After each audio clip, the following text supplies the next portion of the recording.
All right, moving on to lesson 7, binomial probability distribution.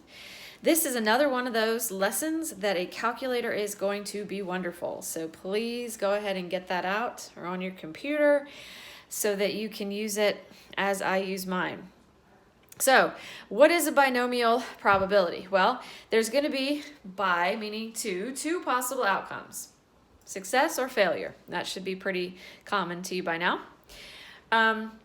We're going to use this to calculate the probability of a certain event occurring, which, if you think about it, we've been doing. This is actually going to streamline that process a little bit, and it's going to be a way for us to find lots of probabilities of things happening. So, a little bit on the binomial setting. You can find this, by the way, in the classroom as well if you want it to look back at the notes portion of it. The back of this piece of paper really is where I'm going to do the work. So please find this and review it as you would notes.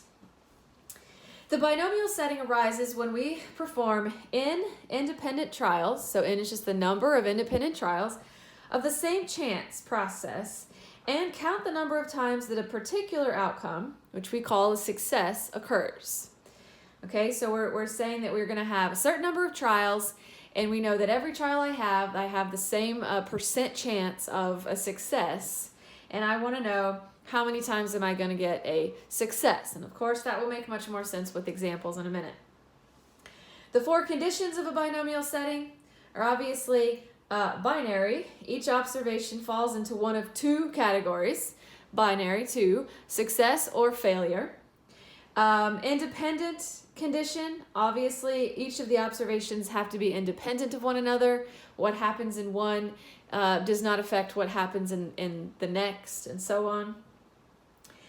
There's a fixed number of observations. This is not a time where we are talking about an infinite number of observations or long run observations.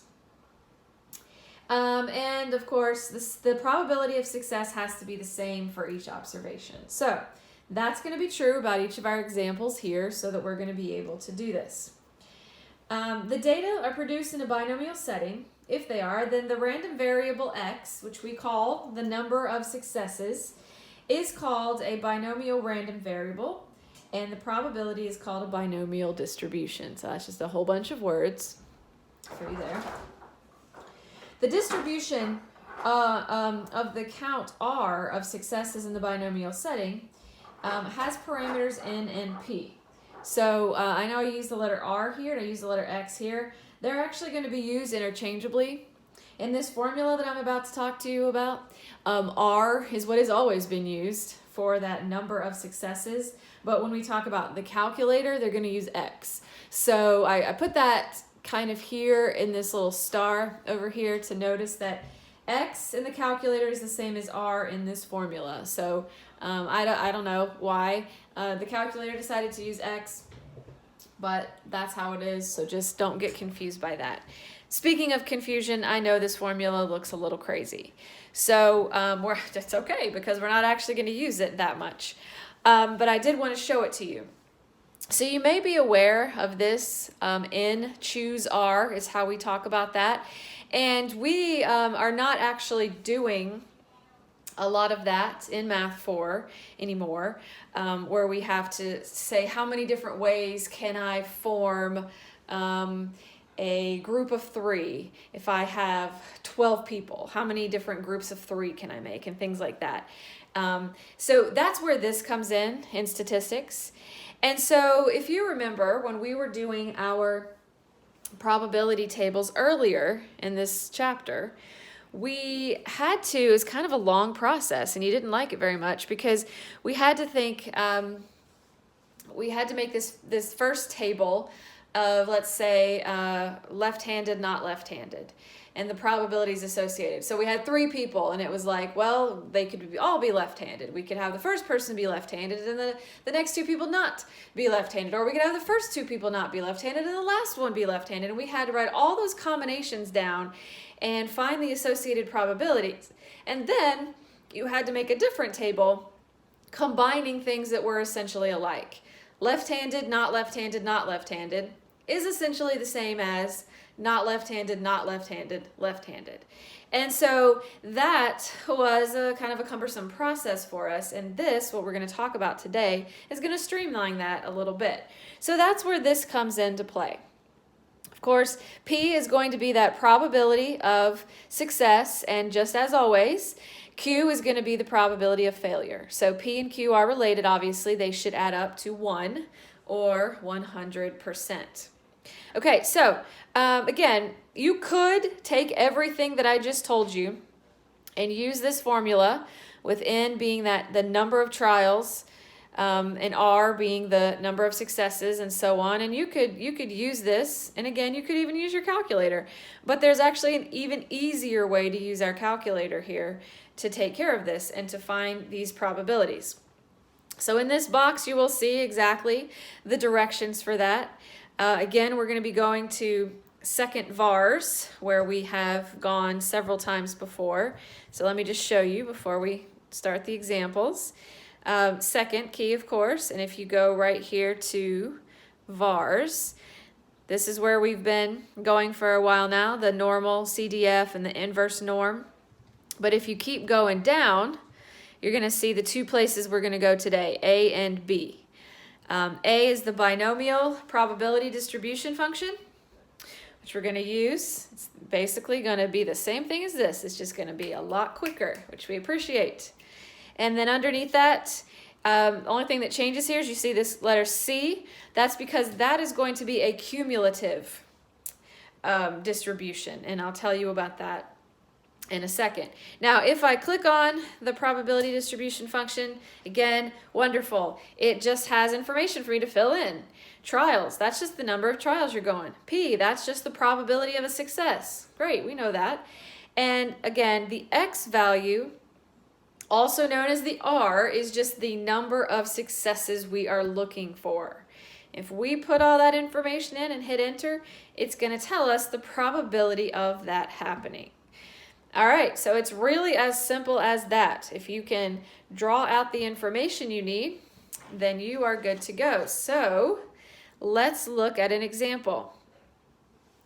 All right, it says a packet of vegetable seeds has a germination rate of 96%. It's pretty good. What is the probability that exactly 10 of 12 seeds will sprout?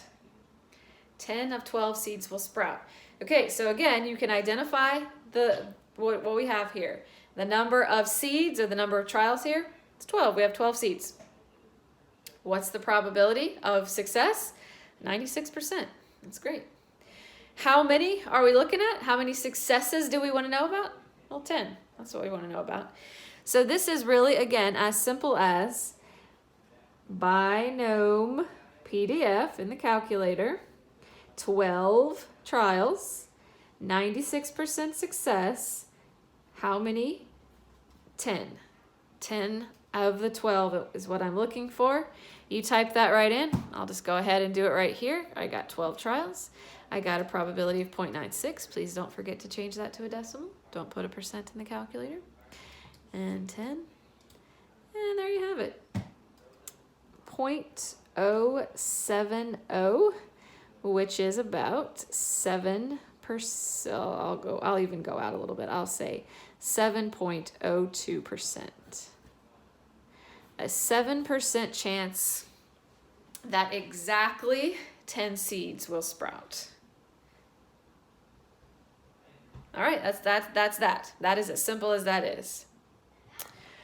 Okay, so let's look at another one. A student writes a 5-question multiple choice quiz.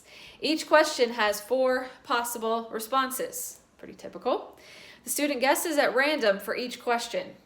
Calculate the probability for each possible score on the test from 0 to 5. Okay, so this is a rather lengthy problem. I'm probably not going to do it all on this video. I have it done before, so I will show you in a minute, but let's go through a couple of them together. Okay, so again, the number of questions, of course, is 5. There are 5 questions. So, okay, great. The probability. Now, this isn't blatantly told to you, but I think you can figure it out. The probability of you getting a question right, if there are 4 responses, is of course 25%. So that's just something, again, that you have to infer from the problem. So the probability there is 25%.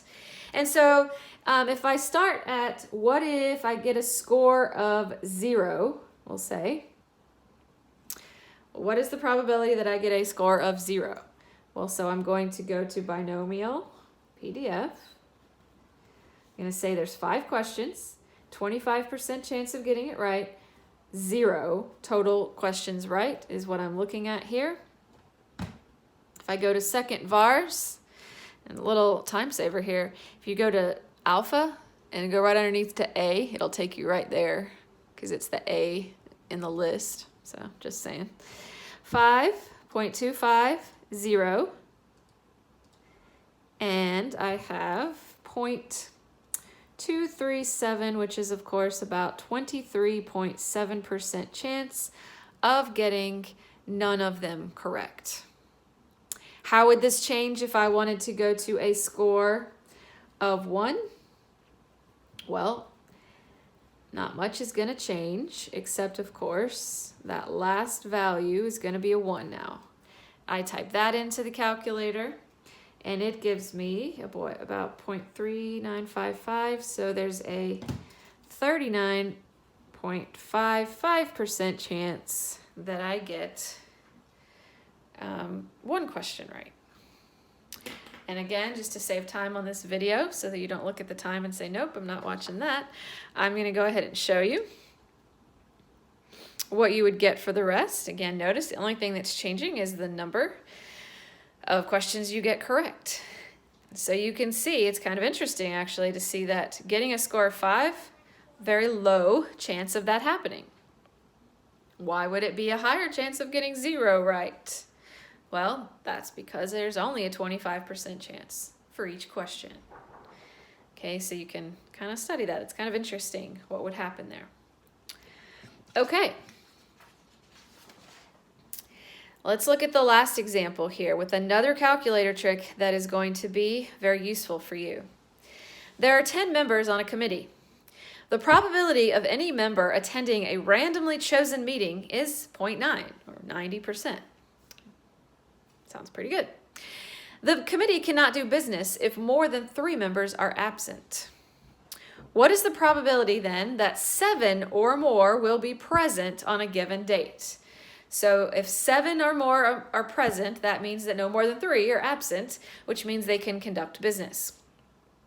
So this is a little tricky because it says 7 or more members are present. So what I could do is I could calculate the probability of 7 people coming, the probability of 8 people coming, the probability of 9 people coming, the probability of 10 people coming, and I could add all those together. That's something that I could do. Totally, use my calculator, do it. But what I could also do is use this calculator trick for the cumulative distribution. So notice that what it does is it calculates the probabilities from 0, 1, 2, all the way up to a certain value that I input into the calculator. So you can see right here, if I go, and I showed you this before, if I go to second vars again, but I go down to B, binomial CDF, it looks the same, but what it does is it takes, again, the number, the total number, in this case would be 10, there's 10 members, the probability, and then if you type in the upper bound, it's going to tell you the cumulative probability for everything lower than that, including that. That's pretty great. That's pretty great. So let's think about how I could do that, how I could use that for my purposes here. If I'm trying to find the probability that 7 or more members will be present on a given date. So I really, again, I want to know 0, 1, 2, 3. Oh, no, I don't. I want to know the opposite of that. I want to know probability of 7, 8, 9, and 10. And like I said before, you could just find them separately. But what you might also choose to do is say, well, The probability, the cumulative probability of 0 people coming, 1 people coming, 2 people coming, 3 people coming, all the way up to 10, that cumulative probability would be 100%. Think about those tables that we talked about before. If I add up the individual probabilities, they should always get to 100%. If you don't believe me, you could use this binomial CDF, the cumulative, and you could say, all right, I got 10 members, 90% chance of each one coming, all 10 people coming. You type that in your calculator, you're going to get 1. You're going to get 1 because, of course, that cumulative total would be 100% for each member coming. The sum of those probabilities would be 1. So, if this little calculator trick here is helping me think about a value and then everything less than that value, well, so what I could do is I could say, well, what is the probability, the cumulative probability? Wouldn't be a video if my lead didn't break.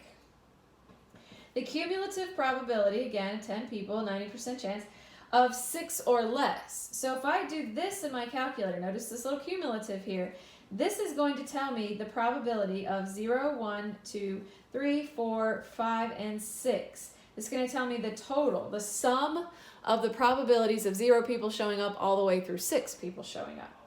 If I type that into my calculator, you will notice that it tells me 0.0128, I will say. So what do I do with this information? Well, if this is this total from 0 to 6, and this is the total from 0 to 10, but I want the total from 7 to 10, well, then all I have to do is subtract. If I subtract those, I get 0.9872, which is 98.72%, if I move that decimal. And so that would be my final answer here. I would expect there's a 98.72% chance that either 7, 8, 9, or 10 people, 7 or more people, show up. And in relation to this problem, that means there's a 98.72% chance that on any given meeting, they can conduct business because they have enough people. Now again, if this confused you, we'll talk about it in class again, but if this part confused you, a couple things, just keep in mind that this cumulative takes a number and sums up every probability of that number and every number less than it. Okay, so that's what that was doing. If that was too much, if you didn't like that, then do it individually. Use the trick on the other side of this page and find these 4 numbers separately using the binomial PDF and add them up. You'd get the same thing. All right, that's it, guys. I will see you in class.